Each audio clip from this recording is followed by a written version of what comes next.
Bueno, gracias queridos amigos.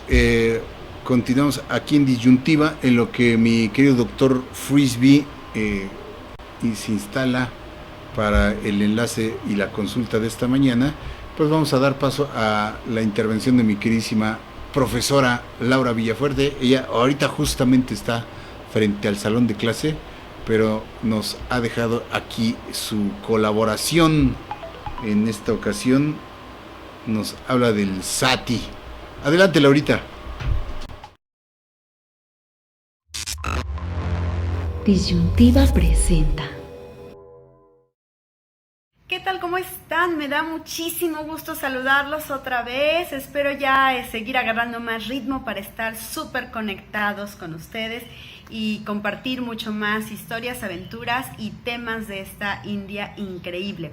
Y bueno, esta semana les traigo un tema bien delicado y para eso les pido tener como apertura, no saltar a criticar, no saltar a juzgar, no generalizar, no todo es malo, no todo es bueno. Hay que tratar de entender las razones, aunque no las compartamos, el momento histórico, cuál era el contexto, cuáles eran las necesidades, porque son temas en India como en todo el mundo complejos que no puede uno saltar en la facilidad de la crítica sin entender realmente las razones por las que pasan. Y el tema es el sati, que es el suicidio de las viudas arrojándose en la pira donde se está cremando el marido. Entonces, bueno, si quieren saber del tema y tratar de desmenuzarlo un poquito y entenderlo, acompáñenme.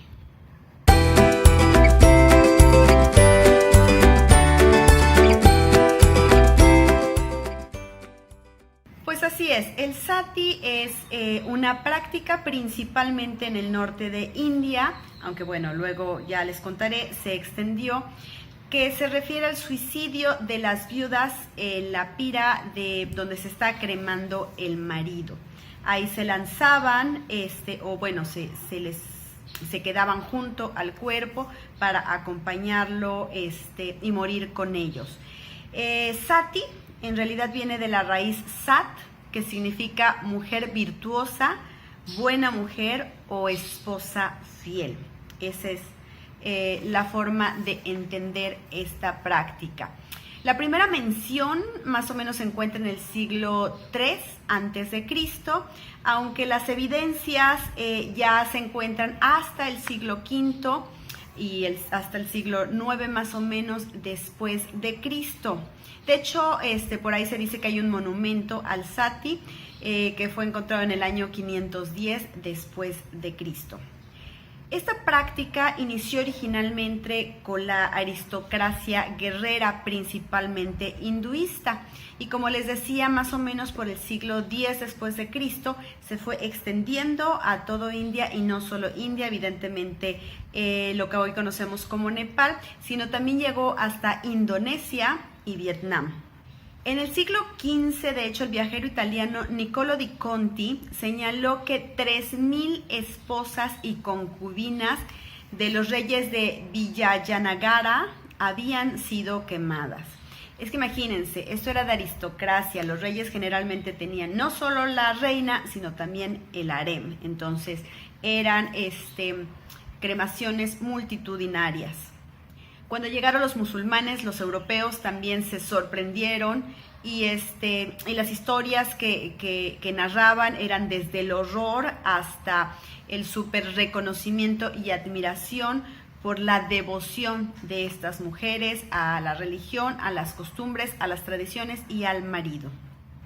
Artistas europeos del siglo XVIII realizaron algunas imágenes mostrando a estas viudas como mujeres heroicas de una extraordinaria moral, que bueno, obviamente servía de ejemplo también para una forma de impulsar al buen comportamiento de las mujeres en sus propios países. Con la conquista musulmana en India, práctica se empezó un poquito a interrumpir o bueno, a promover que no se realizara, pues para ellos no era tan común. De hecho, los portugueses también por su paso en India en 1510 la prohibieron aunque los ingleses, que fue la colonia actual más larga, dijeron que ellos no se metían, que ellos respetaban las prácticas religiosas y las costumbres locales. Realmente ellos lo que iban era a comercializar y a explotar la colonia, pero bueno, no se iban a meter en asuntos religiosos. Entonces, digamos que se siguió practicando, pero se dice que en los lugares ocupados por los ingleses la práctica sí disminuía. Donde se conservaba o incluso se incrementaba eran las regiones rurales más alejadas de este contacto con Occidente. Y bueno, de lo que se cuenta era que se hacía una gran fosa, se cavaba una gran fosa, ahí ponían troncos entrecruzados, se ponía el cuerpo del rey principalmente, o de este personaje principal, ataviado con las mejores ropas, y después se prendía el fuego para la cremación, y después poco a poco se supone que iban saltando las mujeres. Insisto, para un solo hombre importante, un solo rey, podía llegar hasta 50 las mujeres que se autoinmolaban con el marido.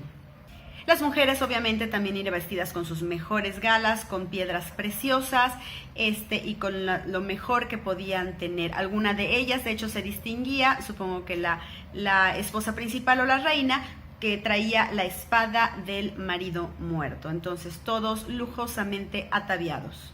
Después ya se empezó a hacer una práctica mucho más legal, mucho más formal, de prohibición del sati. En 1829, un gobernador brahmin bastante culto, Ram Mohan Roy, fue el que prohibió esta práctica en 1829, y el último estado incluso en prohibirla legalmente fue Jaipur en 1846.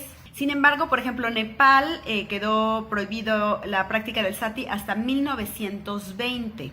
Esto no puede parar de un día para otro, y menos en las comunidades, insisto, más alejadas y más tradicionales.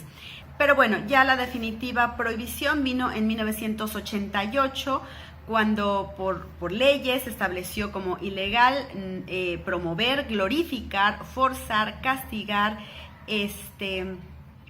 amenazar o convencer a alguien de practicar el sati.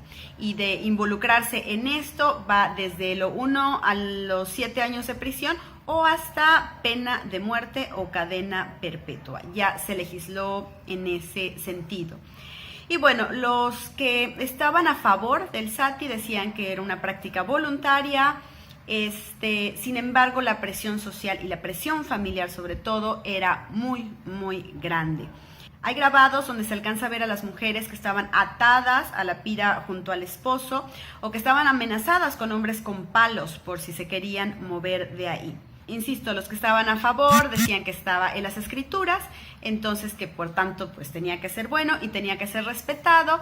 Y después los que cuestionaban de que las escrituras no aceptaban el suicidio decían que bueno, que esto no era suicidio, sino de un acto de piedad religiosa extrema y pura. Entonces por eso se glorificaban a estas mujeres devotas, ¿no? Y amorosas, no solo del marido, sino de las buenas costumbres. Y bueno, parte de la explicación para realizar esto es que la mujer, al autoinmolarse con el marido, iba a limpiar el matrimonio de los pecados acumulados en conjunto. Con este sacrificio también acrecentaba los méritos del marido. Acuérdense que estamos en un contexto, en un tiempo y en una cultura absolutamente patriarcal, donde todo lo que importa son los méritos, el trabajo y la importancia del marido. Y las mujeres solo están para acrecentar, apoyar y ser la sombra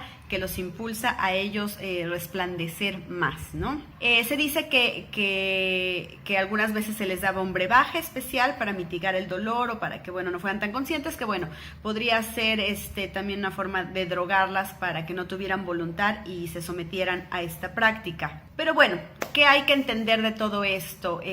Por muy terrible o doloroso que nos parezca.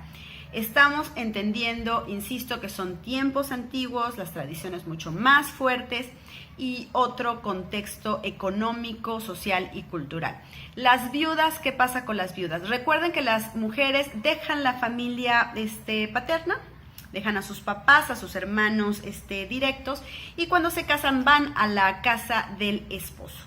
Por lo tanto, imagínense, muere el esposo, no están en su casa, no tienen casa propia, generalmente porque les tocaría la herencia del marido, pero si la herencia es la casa donde vive el papá y todos los hermanos y demás, pues ¿qué les toca? Nada, evidentemente.